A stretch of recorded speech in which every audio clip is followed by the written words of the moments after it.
ഏട്ടാ ഓ ഇത് വൈകിട്ട് കുറച്ച് നേരത്തെ വരുമോ? പിള്ളേരെയും കൂട്ടി നമുക്ക് പുറത്തൊന്നും പോവായിരുന്നു. എപ്പോ വരുന്ന എനിക്കറിയാൻ വയ്യ. അതെന്താ? ഇൻസ്പെക്ഷൻ ഒക്കെ ഉണ്ടോ? അയ്യോ കാര്യം മറന്നുപോയി ആ കാര്യം. ഓർമ്മ ഉണ്ട് അതിനെ പറ്റിയൊക്കെ. അവർ വിളിക്കുന്നിടത്ത് പോകണം, അവിടെ പോയി എല്ലാം നോക്കിക്കൊണ്ടിരിക്കണം, അവർ പറയുന്നതെല്ലാം ചെയ്യണം. അതെല്ലാം കഴിഞ്ഞ് വരുമ്പോൾ എപ്പോൾ എത്തും അറിഞ്ഞൂടാ. ചിലപ്പോൾ ബാക്കിയുണ്ടെങ്കിൽ ഉച്ചയ്ക്ക് തീരുകയും ചെയ്യും. ആണോ? വെക്കേഷൻ അല്ലേ, ഇതുവരെ അവരെ എങ്ങോട്ടും കൊണ്ടുപോയില്ലല്ലോ. സക്ലീനെ കൂടെ വിളിക്കാം. നമുക്ക് ഇവിടെ ഈ PMG-യില്ലേ, ഇവിടെ പ്രിയദർശിനി പ്ലാനറ്റേറിയം ഉണ്ട്. നല്ല സംഭവം. സക്ലീനെ വിളിച്ചുകൊണ്ട് പോയി കഴിഞ്ഞാൽ ഈ പഠിക്കാനുള്ള കാര്യങ്ങളൊക്കെ, മറ്റേ സൗരയൂഥത്തിലെ കാര്യങ്ങൾ, പിന്നെ അവിടെ എന്താണ് നമ്മുടെ 3D സിനിമയൊന്നുമല്ല, ഇവിടെ 5D 6D അങ്ങനെയൊക്കെയുള്ള സംഭവങ്ങളൊക്കെ ഉണ്ട്. മൃഗശാലയിലും പോവാം. ഇവിടുത്തെ സൂര്യൊന്ന് കയറാം. എപ്പോ പോവാം സൂര്യ? വൈകിട്ടല്ലേ പോകാൻ പറ്റുള്ളൂ, ഭയങ്കര വെയിലല്ലേ. 55 ഏക്കറുണ്ടേ.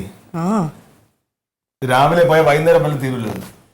അവിടെയാണോ വൈകുന്നേരം പോയി കാണുന്നത്? സൂര്യ ആരെങ്കിലും വൈകുന്നേരം പോകും? വെയിലത്ത് പിന്നെ ഈ പിള്ളേരെ കൊണ്ട് എങ്ങനെയാ പോണത്? ഉണ്ടല്ലേ സൂര്യ പോണെന്ന് പറഞ്ഞത്. എവിടെയെങ്കിലും കൊണ്ടുപോയാൽ മതി. ഇത് എപ്പോഴും കൊണ്ടുപോകാന്ന് പറയുകയും ചെയ്യും, കൊണ്ടുപോവുകയില്ല.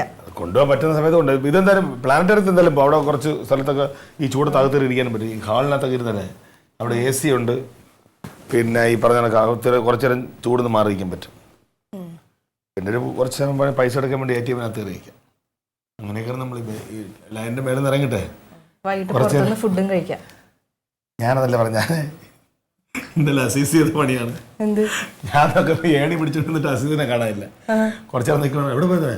കുറച്ച് പിന്നെ സിനിമാക്കാരൊക്കെ ഇരിക്കുമ്പോൾ കാരവാണ് അന്തർസാധനം ഉണ്ടല്ലോ, അതിനകത്തിരിക്കാൻ പോകാൻ പറ്റുന്നത്. എവിടെ? ATM സെന്ററിൽ നിന്ന് ഇടയ്ക്ക് അവിടെ പോയിട്ട് അത് കുറച്ചേരം ആളൊരു പറയും കൊടുക്കും. സത്യം പറഞ്ഞാൽ ചൂട് സഹിക്കാൻ വയ്യല്ലേ. അതുകൊണ്ട് ഒരു വെയിലൊക്കെ ഇറങ്ങണതിന് മുമ്പ് പോകാൻ പറ്റുക. ഇങ്ങനെ ഉടക്കാൻ അറിയാമല്ലോ. അങ്ങനെ ഉടക്കാൻ ഏട്ടൻ അറിയാമല്ലോ, പിന്നെ ഞാനിതിനെ പഠിച്ചെടുക്കുന്നത്. അങ്ങനെ ഉടങ്ങി പഠിക്കണേ.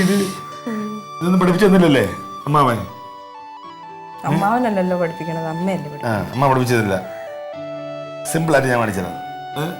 നമ്മൾ ഇങ്ങനെ ഷർട്ട് ഇങ്ങനെ വെച്ച് കഴിഞ്ഞാൽ വേണ്ട, ഇതിപ്പോൾ ഇങ്ങനെ ബട്ടൺസ് എല്ലാം ഇട്ട് ഇങ്ങനെ വെച്ചിട്ട് അതെ ഹാങ്ങറിലാ തൂക്കണത്. ഇങ്ങനെ നോക്കുന്നേ അറിഞ്ഞോടാത്ത കാര്യങ്ങൾ ഇങ്ങനെയല്ലേ പഠിക്കണം. അതാ ഇത്ര സിമ്പിളായിട്ട് മുടക്ക് പറയാം. വേണ്ട, ഇങ്ങനെ മുടക്കി ഇങ്ങനെ മുടക്കി ഇങ്ങനെ മുടക്കി കഴിഞ്ഞാൽ സംഭവം തീർന്നു.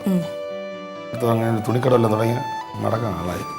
വേണ്ട, എത്ര ഭംഗി. പോ, നിന്ന് ഇരുന്ന സമയങ്ങളത് പോവാൻ നോക്കും. കണ്ണിലെന്തോ വീണു, പറ്റിയില്ല. പോ പോ പോ ശരി പോ. എന്തോ നീ ഇന്ന് ഓഫീസിൽ പോണ്ട. നീ ഇന്ന് പോണ്ട. എൻ്റെ അച്ഛൻ്റെ കൂട്ടുകാരില്ലേ ഇവിടെ, ജവാൻ സുഗുണൻ ചേട്ടൻ, ഇവര് മരിച്ചു. അയ്യോ, എങ്ങനെ? ഇന്നലെ രാത്രി ഉറങ്ങാൻ കിടന്ന, രാവിലെ പിന്നെ എണീച്ചില്ല. സുഗുണമാമനെ അച്ഛനോട് പട്ടാളത്തുണ്ടായിരുന്നു. ആണോ?